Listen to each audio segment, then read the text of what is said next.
ne xëy na ndax dina àgg ba ci justice ba mu mun ñu cee édifier tamit lu ci mun tam par rapport ak évolution boobu les dossiers mbokk yi daañu ci dikk mais Arona tamit il faut mu def taxaw seetlu te xam naa askan wi tamit affaire bi métti na leen lool tiis na leen dugal na leen ci njàkkare goo xamante ni vraiment ñu ngi sàkku ci sunu autorités yi ñu indi diligence et tamit ñu édifier maanaam lanterne askan wi par rapport ak mbirum le jeune Cheikh Touré. Donc maa ngi bëgg a dugg ak yow ci xibaaru jeune footballeur boobu nga xamante ni doomu banlieue bi yàlla dogaloon mu demoon Ghana ngir amoon yaakaar jaare fa am réussite ci wàllu wi muy yëngu football bi mais malheureusement destin donc dafa mujj tragique Arona Niang donc et tamit sax ñu ngi jot ci xibaar selon un communiqué officiel du département des enquêtes criminelles de la région d'Ashanti. Le corps du jeune Sénégalais a été déposé à la morgue le jeudi 16 octobre 2025 à l'hôpital Ebenezer de Tafo, à Koumassi, par un individu qui s'était présenté comme son frère. Les premiers constats ont révélé que Cheikh Touré était déjà décédé au moment où Issa l'a amené à l'hôpital. Le corps présentait de multiples blessures abdominales.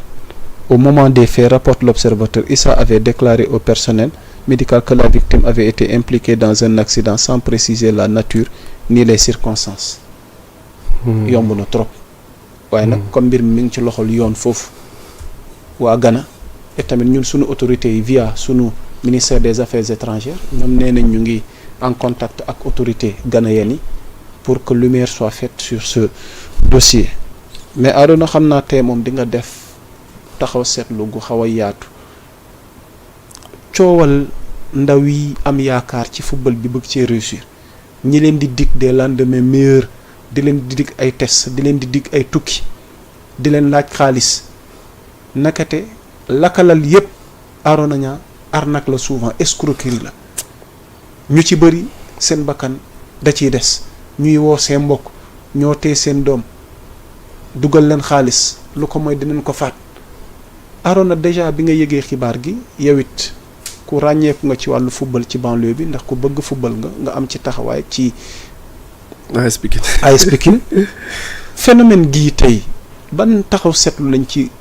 war a mën a def ak interpeller ci tamit autorités yi interpeller ci parents yi waaye interpeller ci ndaw yi léeg-léeg tamit bëgg a tekki wala bëgg a réussite donte di nga ci rafet njort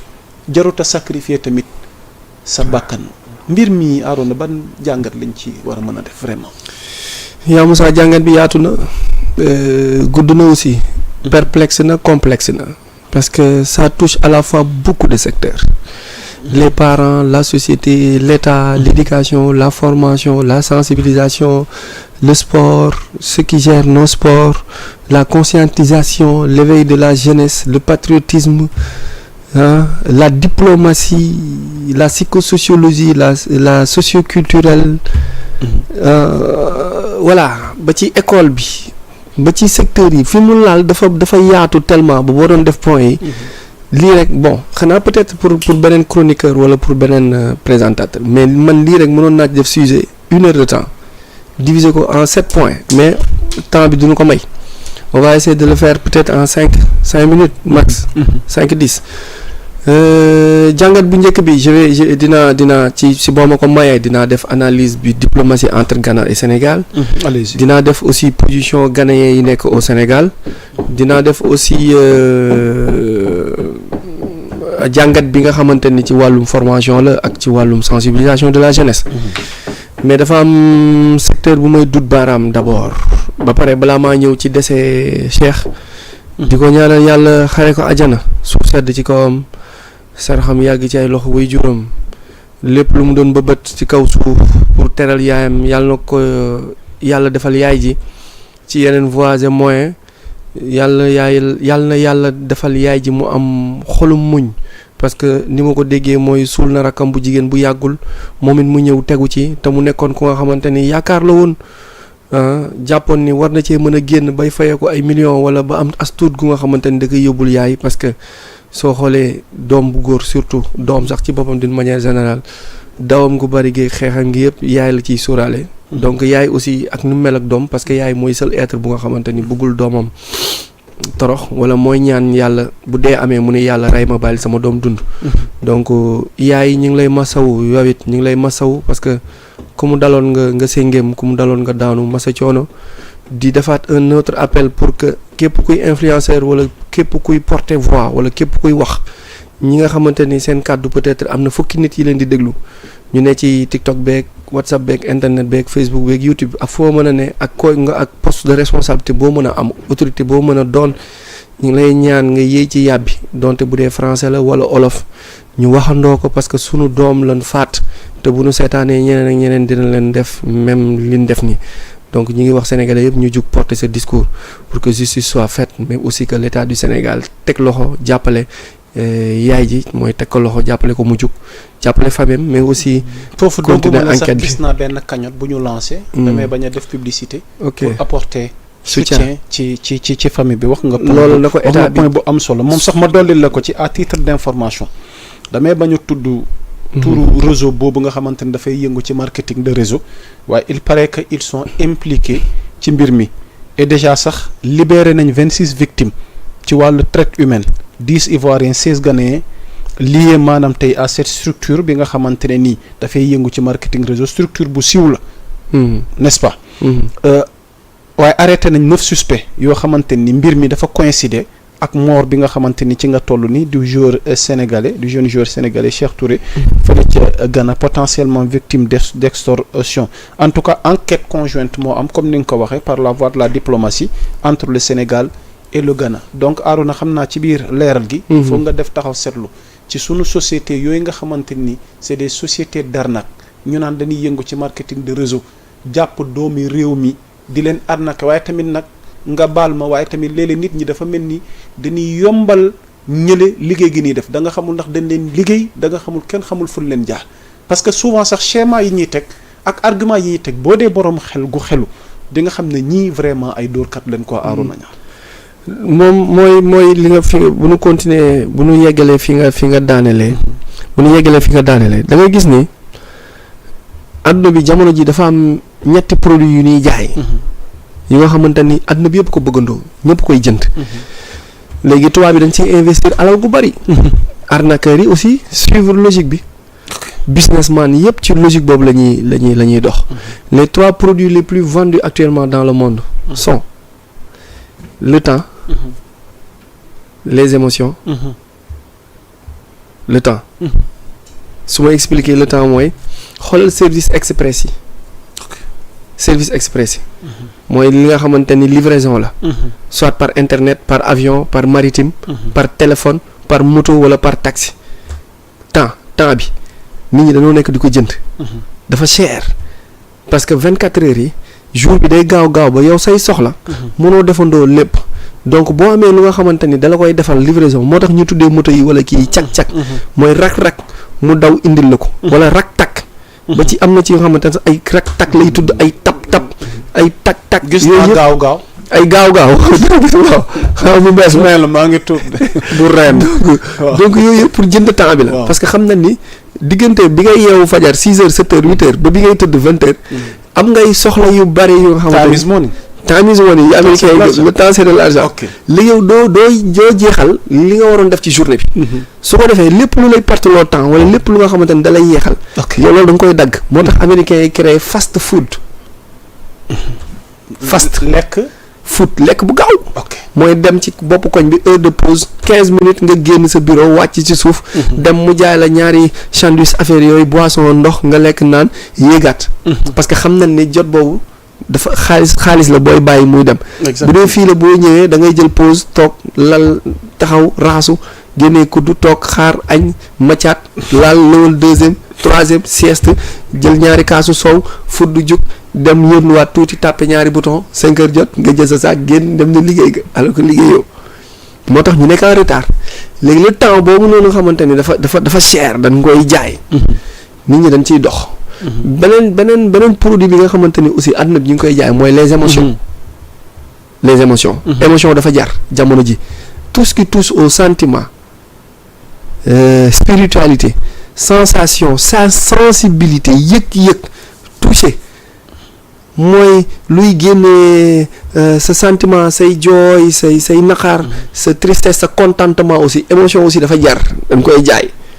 moo tax àdduna bi bëri léegi ay coach en développement personnel bëri ay publicité yi nga xamante ne dañ koy awale ci ay la ñuy jaar. voilà charlatan yeeg ñu bëri ci émotion bi la ñuy jaar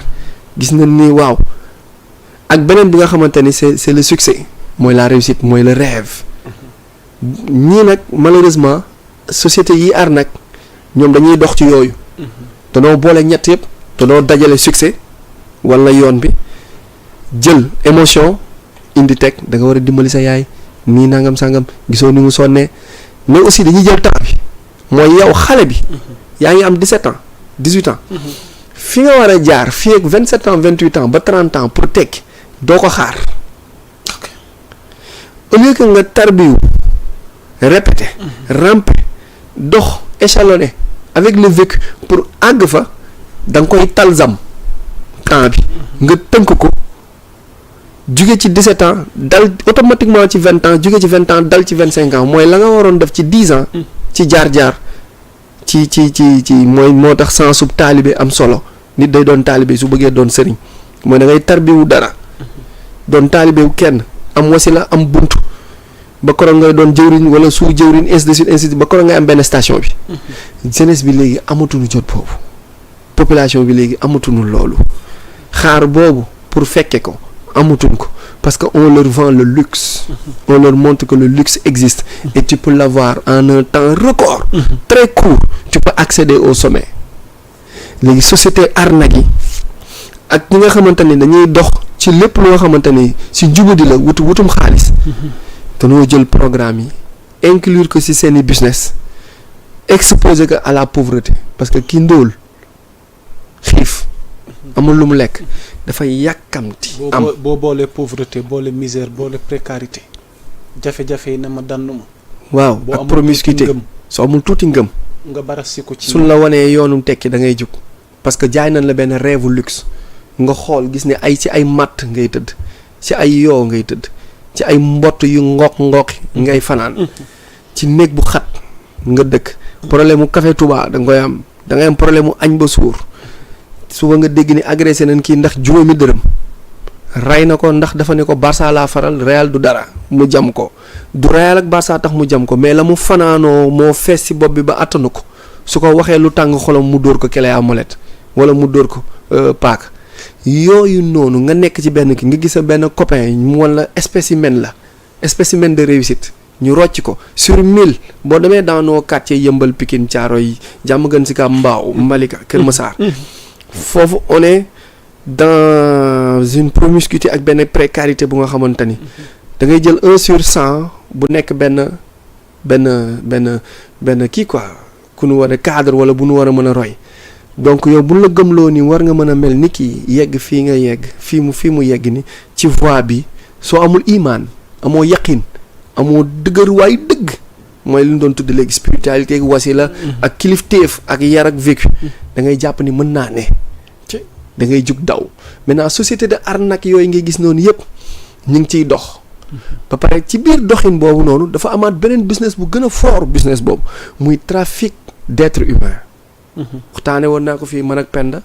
xam naa ni bokk na sax ci question yu ma posé bi ma demee cybercriminalité ci enquête bi parce que je parlais trop de trafic d'organes de consommation de viande humaine ak de sang humain ak yooyu noonu dañ koy ragal a wax mais adduna bi toll na fu nga xamante ni ñemee nañ ko wax léegi war nañ kaa mën a wax pour nit ñi xam ko que ni business la bu nga xamante ni mi ngi dox bu baax ci adduna bi soo demee guerre Goma Kivu bi lu tax arrêté wul dañ doon dund ci loolu Soudan dañ doon dund ci loolu Mali Nord ki daal dañ doon dund ci xale yi di réer ci pendant la guerre ak yooyu Afrique de l'Ouest bi aussi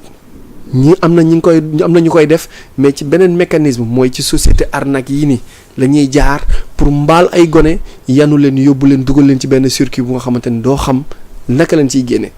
léegi nag ñi ngi naan Ghana man dama gëm ni Ghana la xewee mais du naay Ghana yee loolu aussi nañ ci def nànk le plus souvent bu dee société bi ma ko jàpp ak ñi ma ko jàppee le plus souvent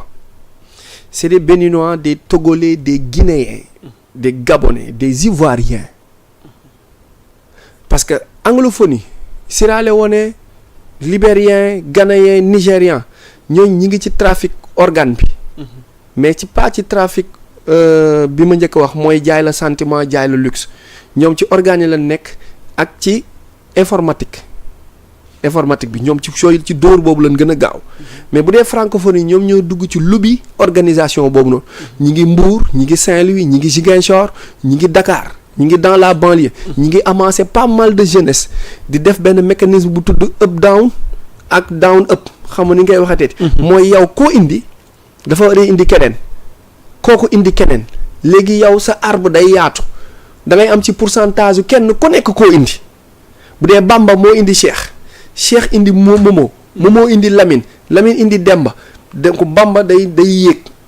Bamba mooy xaritu Cheikh bi ki ni rey Bamba day yéeg parce que lu Momo indi Bamba da ci am pourcentage mais aussi Cheikh day am pourcentage ci Momo parce que Cheikh moo indi Momo mu nekk benn chaîne léegi yow ñu gëmloo Bamba yow mi njëkk a ñëw yaay woote yaa leen di wan ni fii baax na sous pression tegal la paaka ak jaasi ñi la boo waxul ni baax na neex na mi ngi dox yow doo dund nga woo sa xarit woo sa waa koñ woo say xarit gëmloo leen ni leen ça va mi ngi dox pour nga mën a avancer mbaal mi mën a yaatu pour ñu mën leen récupérer ñoom ñëpp def ci seeni poste ñuy dund léegi en contrepartie ñoom bu nu amul xaalis bu nu mën a indi ñu def pression ci seen famille ci seen parents yi pour que seen parents yi continuent di envoyer xaalis bi ñoom ñi nga xamante ni ñoo nekk ci kaw marketing de réseau boobu système bi di gën a yokk ñoom ñiy gën a riche parce que xam nañ ni la pauvreté mën nga ci dund pauvreté ndóol da nga ciy dund moo tax am na ñu nga xamante ni bëgguñu ñëpp am parce que bu ñëpp amee ñoom seen amam day wàññeeku parce que doon dund ci ñu ñàkk ñi. Afrique ba doole moo doon siim seen mooy moo doon siim seen cere waaw dañ leen di maintenir voilà moo tax képp kuy wax pour yee nit ñi pour ñu am wala pour ñu xam tu déranges nit ñi duñ la bëgg parce que ñoom duñu bëgg ñëpp am duñu bëgg ñëpp xam parce que bu ñëpp amee ñëpp xam ki doon dund ci baadoole bi dootul mën a amati xëy dootul mën a tekki moo tax aussi su état jëlee yoon pour jubal am ñeneen ñu jël yoon pour dëngal parce que ñoom ci dëng boobu la ñuy dund te loolu yàgg na ci àdduna. on revient ci cycle infernal de cette lutte entre le bien et le mal. voilà mu nekk benn yin et yang mu nekk benn cycle bu nga xamante ni avant ñuy judd bi ñu juddoo bu ñu dee yëpp fi lañ koy bàyyi mooy iblis ak ay nitam ñoom it dañuy xëcc di am di def moo fi ne. léegi nag problème bi. fi may terminer après analyse générale ci problème beeg yooyu. diggante Ghana ak Sénégal aussi. moo tax ma ni nañ ci def nànk peut-être parce que mën nañ bañ a nekk ay Ghanéens. mais problème bi mën na xewee commencé wala Accra mën na xewee biir Ghana entité bi entreprise bi mën na nekk ghanéenne mais ñi def mën nañ bañ a nekk ay Ghanéens aussi parce que maa ngi koy wax naan réseau bi léegi ça touche pas mal de pays yi nga xamante ni ñi ngi dans la sous-région. te il existe aussi au Sénégal mais dafa am dëkk yu nga xamante ni mën nga fa rayee am dëkk yoo dul rayee. pourtant ñi ngi Sénégal mais fii duñ fa rayee rarement parce que xam na ni ñun suñu société nanguwul yenn yi mën nañ dem ba ci yenn dëkk ñeeg yeeg yooyu ñu ko fay defee Ghanéens yi nekk Sénégal 2 jours yëpp liggéeyuñu ils sont sous pression dañoo tiit parce que dañoo jàpp ni bu scandale bi amee day yàq seen business te fi nekk ci Sénégal sax nit ñi xamul leen xamul ni y a une forte communauté ghanéenne au Sénégal mais fan la nekk ci Sénégal parce que ils sont dañuy def sans bruit parce que business ba ñuy def bëgguñu mu siiw y a juillet ak léegi ça fait 4 mois il y a 4 mois de cela j'ai ce rapport je m'étais dit que damay bàyyi ba benn dossier bu am sur la pêche ma waxaale ci mais comme problème mu Cheikh bi ñëw na te ça touche un peu le Ghana nañ ci waxaale. Ils sont dans le secteur de la pêche ñi ngi nekk Casamance fond ñi ngi nekk dans les îles Aoun am na ci île Aoun watu Elinkine Djogé dafa am bras de mer yu fa nekk foofu la jën yi gën a cher ci àdduna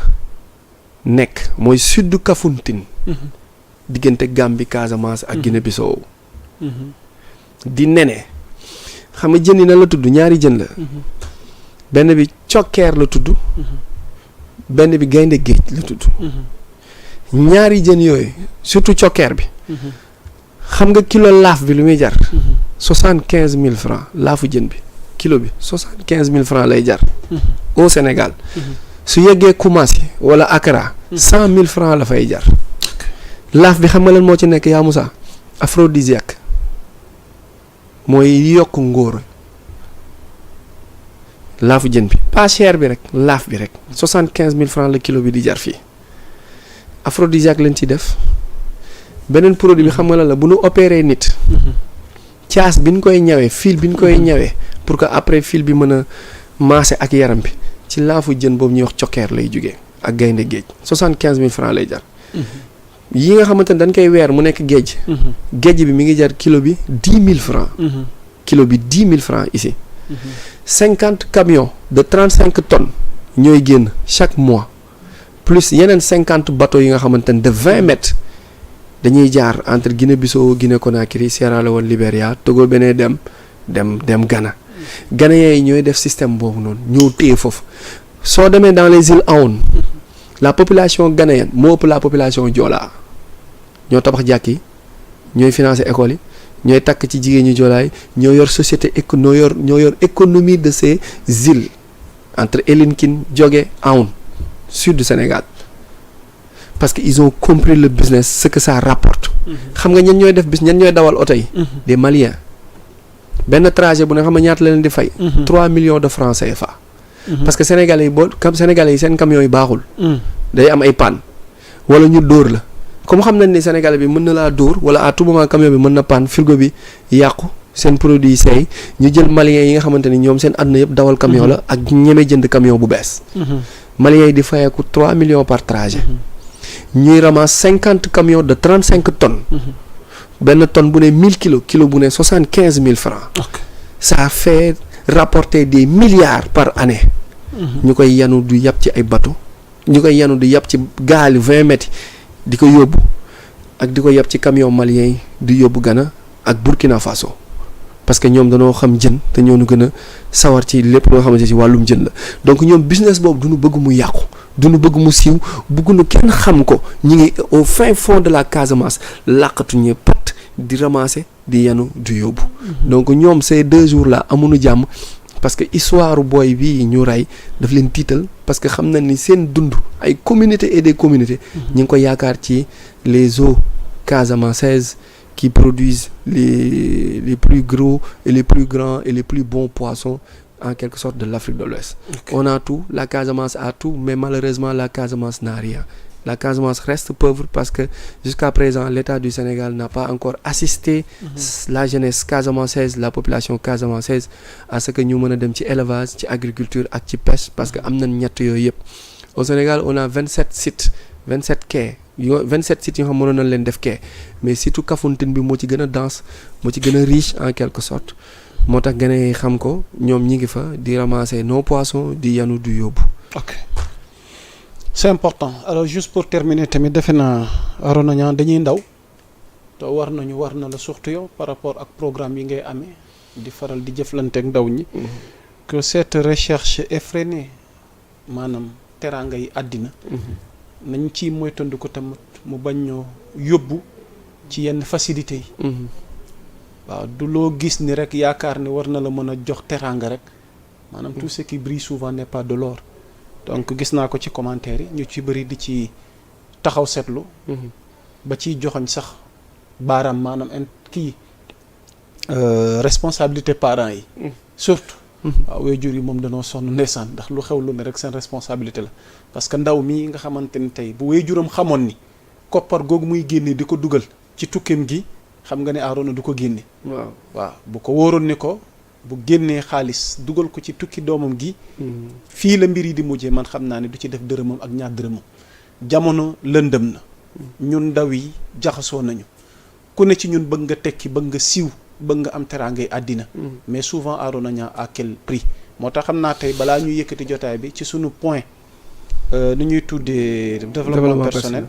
Arona dina ci dikk ñaaxaat leen interpellé waat leen parce que tamit am na fu jamono toll foog nu waxtaan sunu mbir ñun ndaw yi autorité yi dimbali ñu ci waajur yi dimbali ñu ci waaye ñun tamit Arona ñu dimbali ci sunu bopp alors soxna tuuti waxtaan wi dafay dox di wéy ñu dem ci beneen chapitre vite fait waxtu bi mi ngi dox di wéy te am na point yoo xamante ne des na ci kanam nga war ko leeral coowal dette cachée bi Macky riposté na FMI vraiment ki ko jiite soxna si am na lu mu wax léegi ëllëgu Sénégal ci wàllu économie bi ndax mën nañ ci rafet jot fii waxtu wi toll bi waaye ba tey débat ngi ciy am Macky daal riposté na fële jàpp ne vraiment tuumaal nañ ko jiiñ nañ ko loo xamante ni jàpp na ni warta mën a ne ba dépêché na ci ay avocat baa ngi ci réew mi di sàkku ci autorités yi ñu jox ko vrai chiffres yi en tout cas daal débat baa ngi dox di way dette cachée FMI économie Sénégal régime gi fi nekk Macky Sall au regard de tout ça Arona Niang du mat sax 5 minutes boo xam ne dëkk vite fait parce qu'il y a d'autres points yu ñuy xaar te waxtu wi xam naa li ci des bëreetul vite fait Arona Niang dette cachée Miss Reporting bien ça fait débat là Miss Reporting ça fait débat c'est pas ça le problème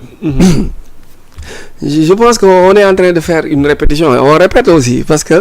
on l'avait dit bien avant ça. Elle peut être souvent pédagogique. Elle est pédagogique aussi on l'avait dit ici que bon effectivement qu'il y a une dette waaw maintenant moom Macky nu mu jàppee dette bi ak nu dette bi detoo ak na lañ ko war a fayee ak ni ñu ko war a fayee waaw mënoon na ko bañ a nëbb de toute façon mënoon na ko bañ a nëbb parce que nee na non sens moom nee na amul naka laa mën a nëbbee dette waaw nee na nëbbul dette léegi moom na indi preuve bi wane ni nëbbul dette non moom yow la laaj preuve bi yow mi ko tuuma